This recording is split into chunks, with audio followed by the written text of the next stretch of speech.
آزمائش آ جاتی ہے، بڑے بڑوں پہ آ جاتی ہے، لیکن بعض اوقات بڑی تکلیف ہوتی ہے جب اس بندے کو لوگ کٹہرے میں کھڑا کر دیں جس کا جرم ہی کوئی نہیں، اس شخص سے لوگ سوال جواب شروع کر دیں جس بیچارے کے خیال میں بھی وہ بات نہیں، پھر وہاں وضاحتیں دینا، نہ کردہ گناہوں کی وضاحتیں دینا، یہ بڑا بوجھ بنتا ہے، بڑی تکلیف ہوتی، اور لوگ کرتے ہیں یہ کام۔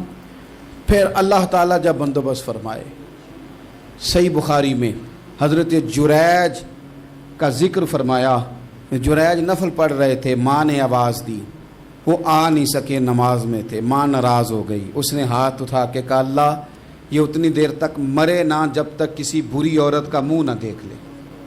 کسی اور کی دعا کے لیے سند نہیں ہے کہ وہ تیرے حق میں ضرور قبول ہوگی، لیکن ماں باپ کی دعا کے لیے میرے نبی پاک نے سند بیان کی ہے۔ سید عالم صلی اللہ علیہ وسلم فرماتے ہیں جب بھی ماں باپ اولاد کے لیے ہاتھ اٹھاتے ہیں رب ضرور قبولیت کا شرف عطا کرتا ہے۔ تو جہاں سند موجود ہے نا، کچھ افتتاح ابا جی سے بھی کرا لینے چاہیے، کچھ کام شروع کرنے سے پہلے صرف اماں سے ہی دعا کرا لینی چاہیے، یہ والا افتتاح بھی بڑے کام کا ہے کیونکہ یہاں سند بیان کر دیا میرے نبی کریم۔ تو جناب جریج کی ماں ناراض ہو گئی، کہنے لگی اللہ اس نے میری بات نہیں سنی، اب تھے تو وہ نیک، لیکن رب کریم کی حکمت کا تقاضا ہے، ماں کی دعا کو بھی قبول کرنا تھا، اللہ نے آزمائش میں مبتلا کر دیا۔ والدہ تو چلی گئیں، وہ ایک خیمے میں، ایک کٹیا میں، ایک جھونپڑی میں عبادت کرتے تھے، اللہ کو یاد کرتے تھے، رب رب کرتے تھے، اور لوگ ان کی بڑی تعریف بھی کرتے تھے، لوگ ان کے ارادت مند بھی تھے، عقیدت مند بھی تھے، اہل محبت بھی تھے۔ ایک عورت آ گئی، بس وہ اللہ کی حکمت پوری ہونی تھی، اس نے آ کے پہلے تو انہیں اپنی طرف مائل کرنا چاہا، جب نہ مائل ہوئے تو الزام لگا دیا۔ یہ ہمارے دور کا تقاضا ہے، لوگ پہلے آپ کو اپنے حق میں قائل کرتے ہیں، اپنی فرما برداری میں لانا چاہتے ہیں، اگر آپ نہیں آتے تو پھر وہ آپ کو مجرم قرار دے دیتے ہیں، یا میرے ساتھ چل ورنہ پھر میں تیرے خلاف پراپوگنڈا کروں گا۔ دو ہی باتیں، پہلے اس نے قائل کیا، جب جناب جنیج قائل نہ ہوئے تو اس نے قریب ایک چرواہا تھا، اس چرواہے کے ساتھ جا کے منہ کالا کیا، مقررہ وقت پہ بچہ پیدا ہو گیا۔ لوگوں نے کہا کس کا ہے؟ کہنے لگی اس خانقاہ میں، اس حجرے میں عبادت کرنے والے کا ہے۔ اگر کسی دیندار پر ذرا سا بھی الزام لگ جائے تو آپ یقین کریں کہ بڑے بڑے خوفناک لوگ بھی نیک ہو جاتے ہیں، جن کا اپنا سارا ماضی کالا سیاہ ہو وہ بھی اجالوں کے راہبر بن جاتے ہیں، جن کی اپنی زبانیں ساری زندگی آلودہ رہی ہوں وہ بھی بڑے بڑے اعلیٰ سچ بولنے لگتے ہیں۔ اعلیٰ کچے میرے مکان کی دیوار کیا گری، لوگوں نے تو میرے صحن میں رستے ہی بنا لیے۔ بڑے لوگ آ جاتے ہیں، پھر بڑا کچھ کرتے ہیں اور بڑے بڑے خوفناک جملے کستے ہیں، بس کو نقطہ جو ہاتھ آ گیا، ایسا جیسے گرنے کا انتظار کر رہے تھے۔ اب جناب لوگ اٹھے، احتجاج شروع ہو گیا، شور پڑ گیا، یہ بابا بڑا نیک بنتا تھا، نفل پڑھتا تھا، عبادتیں کرتا تھا، دیکھو اس کا حال کیا ہے کہ اس نے ناجائز بچہ پیدا کیا۔ بغیر تحقیق کے میں کہہ چکا ہوں کہ الجھے الجھے بکھرے بکھرے روز و شب دیکھے گا کون، لوگ تیرا جرم دیکھیں گے سبب دیکھے گا کون، لوگ تیرا جرم دیکھیں گے سبب کوئی غور نہیں کرتا کہ وجہ کیا تھی۔ او بھائی کچھ تو مجبوریاں رہی ہوں گی، یوں ہی کوئی بے وفا نہیں ہوتا۔ الزام لگا دیا، شور ہوا، احتجاج ہوا، دنیا اکٹھی ہوئی، ان کا انہوں نے حجرہ گرا دیا، مارا بھی، پیٹا بھی، ایک نیک آدمی کو بدنام بھی کیا، برا بھلا بھی کہا، گالیاں بھی دی، جو کر سکتے تھے کیا۔ اب جب سزا دینے لگے نا تو جناب جریج کہنے لگے تھوڑی سی اجازت دیتے ہو، مار تو تم نے دینا ہی ہے۔ کہا جناب ٹھیک ہے دیتے ہیں۔ انہوں نے کہا صرف 2 نفل پڑھنے ہیں۔ اب وہ نفل پڑھ رہے تھے تو لوگ اس وقت بھی کہہ رہے تھے فراڈ ہی کر رہا ہے، دھوکہ ہی دے رہا ہے، چونکہ ذہن بن گیا نا، بدگمانی آ گئی۔ انہوں نے 2 نفل پڑھ کے ہاتھ اٹھائے، کہا اللہ جانا تو میں نے ہے، پر اس رسوائی کے ساتھ جنازے تک نہیں خراب ہو جاتے، قبریں تک نہیں لوگ بدنام کر دیتے، کہ اللہ جانا تو ہے پھر اس رسوائی کے ساتھ، تو میری مدد فرما، اب تو میرا کیس تیری ہی عدالت میں ہے، تو رحمت کا دروازہ کھول۔ ہاتھ اٹھائے، دعا مانگی، نفل پڑھے، پورے مجمع پہ نظر دوڑائی، کوئی نہیں تھا سپورٹ کرنے والا۔ کل تک جو کہتے تھے نا تیرے لیے جیئیں گے، تیرے لیے مریں گے، ساری عمر ہی آٹا گدہ ہے، لکھاں کیتے نہیں پیڑے، اب وقت آیا ہی تے محمد بخشا کوئی نہیں ہو بیٹھا نیڑے، ایک بندہ بھی نہیں تھا، ووٹر سپورٹر ساتھ دینے والا کوئی نہیں تھا. تو جناب جنید بچے کی طرف اشارہ کر کے کہنے لگے کوئی نہیں بول رہا، تو ہی بول کے بتا دے تیرا باپ کون ہے، تو ہی بول کے بتا دے کون ہے. اللہ اکبر. میرا رب جب چاہے تو بچے بولتے ہیں، رب چاہے تو گونگے بولتے ہیں، رب جب چاہے تو پھر پتھر بھی بولتے ہیں. جب کہا نا تو ہی بتا تو بچہ بولا اور بول کے کہنے لگا میرا باپ جریج نہیں، میرا تو وہ ہے جو بکریاں چرانے والا ہے، وہ میرا باپ. جب رب کریم نے توفیق دی تو بچہ بول پڑا. جب رب بندوبست کرتا ہے کسی کی عزت کی حفاظت کا تو پھر کوئی اسے رسوا کر سکتا. یاد رکھنا جب رب محافظ ہو تو پھر لوگوں کا پراپوگنڈا وہاں کچھ کر سکتا. لوگ کئی دفعہ بڑا گہرا جال بنتے ہیں، سازش کا رنگ بڑا گہرا ہوتا ہے. عام سادے آدمی اس کو سمجھ نہیں پاتے، اس پراپوگنڈے کا حصہ ہو جاتے ہیں، انہیں پتہ ہی نہیں چلتا یہ بات دراصل کیا کی جا رہی ہے. یہ کتنی گہری حسد کی آگ ہے جس کو لوگ بغض کے ساتھ ہوا دے رہے ہیں، اپنی عداوت کے ساتھ اس کو زیادہ جلا رہے ہیں. حضرت سیدنا عائشہ صدیقہ رضی اللہ تعالیٰ عنہ بیان کرتی ہیں، اور لطف کی بات یہ بھی بخاری میں موجود ہے.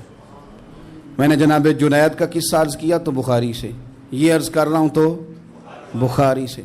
یہ واقعہ میں حضور کی امت کے کسی ولی کا بیان کرتا تو لوگوں نے کہنا تھا ہماری سمجھ میں نہیں آتا. بعض لوگوں کا خیال ہے کہ داتا صاحب کی کرامت بھی نبی پاک کی بیان کریں. او خدا کے بندوں کو خیال کرو، داتا صاحب تو کئی سو سال بعد آئے ہیں، وہاں اگر کوئی کرامت ہوگی تو حضور بیان کریں گے. اگر نبی کریم نے پچھلے بنی اسرائیل کے ولیوں کی کرامتیں بیان کر کے تمہیں بتائی ہیں تو اس کا معنی یہ ہے کہ اگر وہاں اللہ یہ شان عطا کر سکتا ہے تو تم تو امتوں کی سردار امت ہو.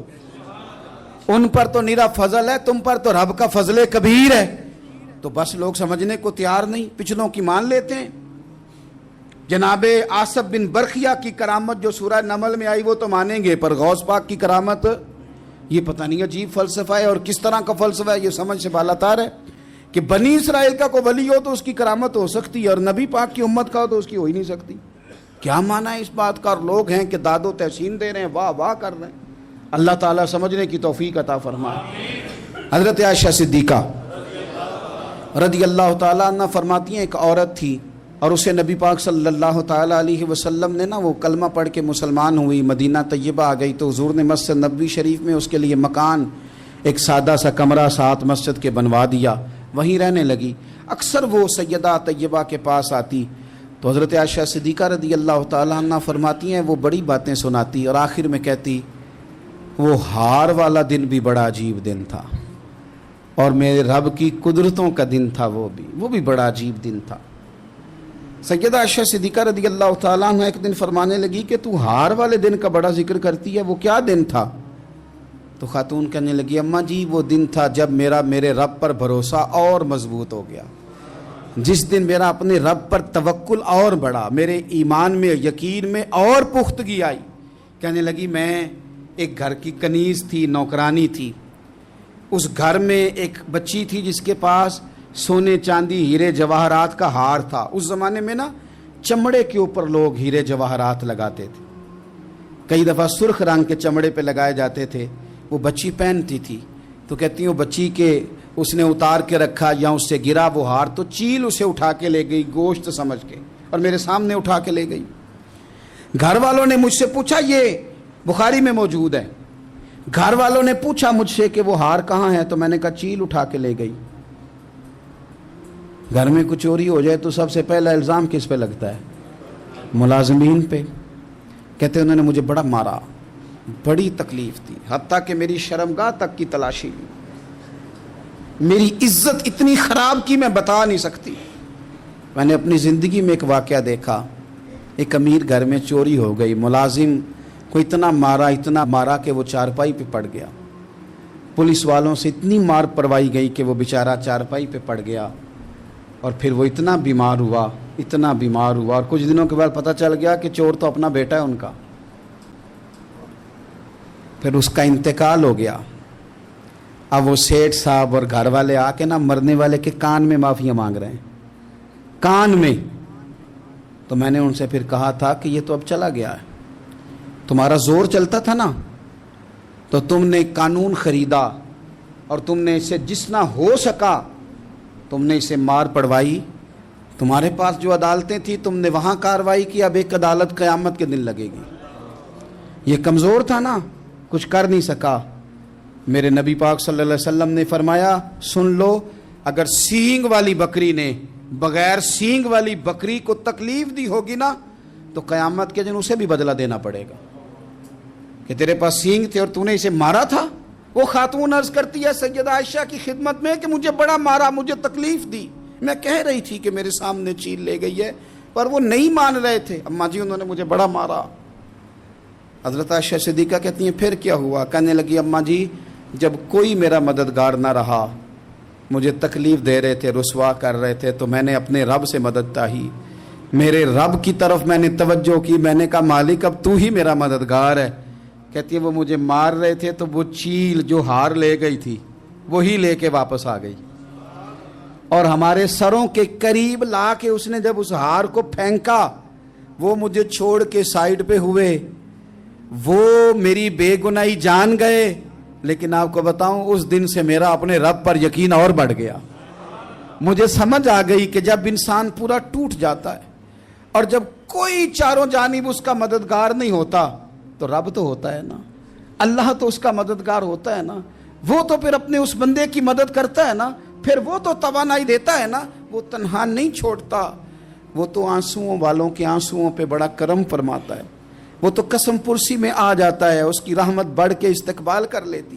تو بھائی جب آپ پر اللہ کی حکمت کے تقاضے پورے ہونے لگیں اور زندگی میں کبھی کوئی ایسا وقت آئے کہ آپ محسوس کریں کہ تنہا رہ گئے ہیں اور کئی اپنے بھی مخالفین کی جماعت میں نظر آنے لگے ہیں, تو اس وقت پھر دل, روح, زبان اور ذہن کو یکجا کر کے سمجھ لینا کہ جب ساری دنیا ساتھ چھوڑ جاتی ہے تو رب کی رحمتیں اس وقت بھی ساتھ رہتی ہیں اور اللہ کی مدد اس وقت بھی بندے پہ کرم نوازی کرتی ہے.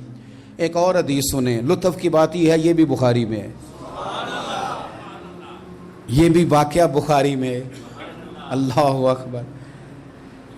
ایک شخص نے نا ایک بندے سے قرض مانگا. اس نے کہا مجھے قرضہ دو. وہ کہنے لگا کہ کتنا قرضہ؟ اس نے کہا 1000 دینار. دینار سونے کا ہوتا تھا, درہم چاندی کا ہوتا تھا. 1000 دینار چاہیے. اس نے کہا کوئی گواہ ہے تیرے پاس؟ غریب کا گواہ بھی کوئی نہیں بنتا. کبھی الجھ جائے نا کو بندہ تو کئی اپنے بھی کہہ دیتے ہیں کہ ہم اس کے قول فعل کے ذمہ دار نہیں ہیں. ایک غریب آدمی کو قرض کی ضرورت پڑ گئی, 1000 دینار چاہیے. میں کہہ چکا ہوں کہ درہم چاندی کا ہوتا تھا, دینار سونے کا. اب 1000 دینار لینا ہے. تو جس بندے سے اس نے کہا, اگرچہ وہ نیک بندہ تھا, اس نے کہا یار 1000 دینار دے دو. تو کہنے لگا کوئی گواہ ہے تیرے پاس؟ وہ کہنے لگا غریبوں کا گواہ کون ہوتا ہے؟ ہاں ایک گواہ ہے. کہا کون؟ کا میرا رب, وہ تیرے اور میرے بیچ گواہ ہے. اس نے کہا کوئی کفیل, اگر تو پیسے نہ دے سکے تو وہ بعد میں دے دے, یا تجھے کچھ ہو جائے تو وہ دے دے. اس نے کہا کفیل بھی میرا اللہ ہی ہے. میرے پاس اگر ہے تو رب کریم کا نام ہے, اگر اعتماد کر سکتا ہے تو کر لے. بندہ نیک تھا, اس نے کہا رب کے نام پہ, رب کی کفالت پہ, اللہ کو گواہ بنا کے میں تیار ہوں تجھے 1000 دینے کو. اس نے 1000 دینار دے دیا. وقت واپسی کا طے ہو گیا.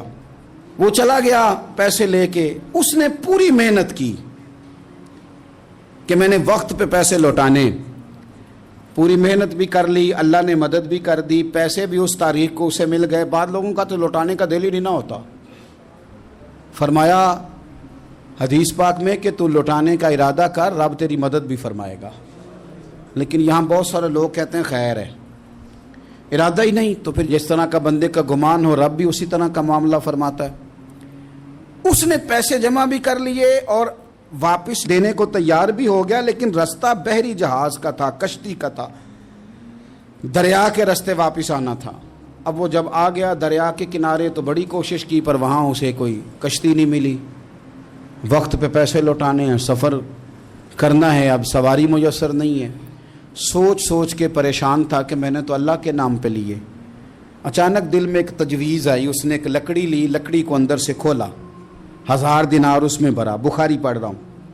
اور ساتھ ایک خط بھی لکھا کہ یار میں پیسے پہنچانا چاہتا تھا پر مجھے کوئی چیز نہیں ملی دریا کے اس پار آنے، اللہ کے نام پر تیری طرف روانہ کر رہا ہوں۔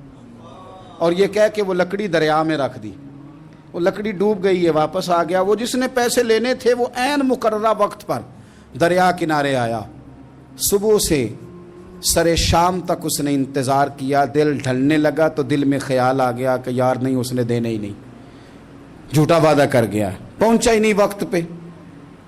اب جب واپس لوٹنے لگا تو اچانک دریا میں ایک لکڑی تیرتی ہوئی دکھائی دی۔ کہنے لگا لے جاتا ہوں، شام کو روٹیاں پکانے کے کام آئے گی، ایندھن بنا کے جلا لوں گا، ہنڈیا پک جائے گی۔ لکڑی اٹھا کے جلانے کے لیے گھر لایا، گمان تھا کہ وہ نہیں آیا وعدہ کر کے، اللہ کو کفیل اور وکیل بنا کے اور گواہ بنا کے پھر بھی نہیں آیا۔ لکڑی لے کے گھر گیا، بخاری ہے، اور جب اس کو چیرا نہ کہ میں اس کی آگ جلاؤں گا، کھولا تو اندر سے 1000 دینار بھی نکل آیا، خط بھی نکل آیا۔ اب ذرا سمجھنا، اس کے دل میں بات کس نے ڈالی کہ تو لکڑی میں پیسے ڈال دے؟ اللہ نے۔ اس بندے کو مقررہ وقت پہ کنارے بھیجا کس نے؟ لکڑی صرف اسی کے ہاتھ آئی تو یہ بندوبست کیا کس نے؟ اللہ نے۔ گھر جا کے چیری تو پیسے بحفاظت اس تک پہنچائے کس نے؟ تو پھر ہمیں بھی توجہ اللہ کی جانب ہی کرنی چاہیے، ہمارے پہ دل کی توجہ رب کی طرف ہی ہونی چاہیے نا، ہمیں ادھر ادھر جانے کی، دیکھنے کی، بندوں پر غور کرنے کی ضرورت کیا ہے؟ وہ پیسے پہنچ گئے، یہ وہاں اپنی جگہ پہ پریشان تھا، اس نے 1000 دینار اور جمع کیا۔ پھر دوبارہ ایک دن دریا کنارے آیا، کشتی مل گئی، بیٹھ کے اپنے اس بھائی کے پاس آیا، کہنے لگا دیکھنا مجھ پر بدگمان نہ ہونا، پیسے اس تاریخ کو بھی جمع کر لیے تھے، دریا پہ آیا تھا پر کشتی نہیں ملی تھی، پھر میں نے نا لکڑی میں ڈال کے خط ڈال کے تیری طرف بھیج بھی دیے تھے، لیکن آج میں پھر لے کے آ گیا ہوں۔ وہ کہنے لگا خوش ہو جا، جس رب کو تو نے میرا اور اپنا گواہ بنایا تھا اس رب نے میرے تک پہنچا بھی دیے ہیں۔ جب لوگ اللہ کو گواہ بناتے ہیں، رب کی جانب اپنی توجہ کرتے ہیں، اپنی چاہتوں، خواہشات اور اپنی ساری چٹھیاں اپنے رب کریم کی رحمت کی طرف روانہ کرتے ہیں، پھر اللہ اپنے بندوں کو مایوس نہیں کرتا، اللہ اپنے بندوں کو نواز دیتا ہے، اللہ تبارک و تعالیٰ اپنے بندوں پہ کرم نوازی کرتا۔ او سنگیو، ساری امیدیں سیٹھوں، نوابوں، دنیا داروں سے کیوں وابستہ کرتے ہو؟ ساری توجہات کا مرکز کیوں ان لوگوں کو بناتے ہو جو تمہیں دنیا میں مضبوط نظر آتے ہیں؟ اپنی توجہات کا مرکز اپنے خدا کو بنائیے، اپنے مالک کی جانب اپنی ساری خواہشات کا رخ پھیر دیجئے، اپنی توجہات اپنے رب کی جانب کر لیجئے، وہ اپنے بندوں پہ بڑی کرم نوازی فرماتا ہے، وہ عزتوں کا بھی محافظ ہے، وہ پریشانیوں میں کرم نوازیاں فرمانے والا ہے، وہ ساتھ دینے والا ہے، وہ اس کی رحمت قریب آ کے بندے کو سہارا دیتی ہے، وہ اپنے فضل سے اپنے بندوں کی ہر مشکل میں دستگیری فرماتا ہے۔ اسیاں سے کبھی ہم نے کنارہ نہ کیا، اور تو نے بھی تو دل آزردہ ہمارا نہ کیا، ہم نے تو جہنم کی بہت کی تدبیر، پر مولا تیری رحمت نے گوارا نہ کیا۔ عدل کریں تے تھر تھر کمبن، اچیاں شانہ والے، تجھے تو فضل کریں تے بخشے جاون، میرے جے منہ کالے، آخر دعوایا ان الحمدللہ رب العالمین۔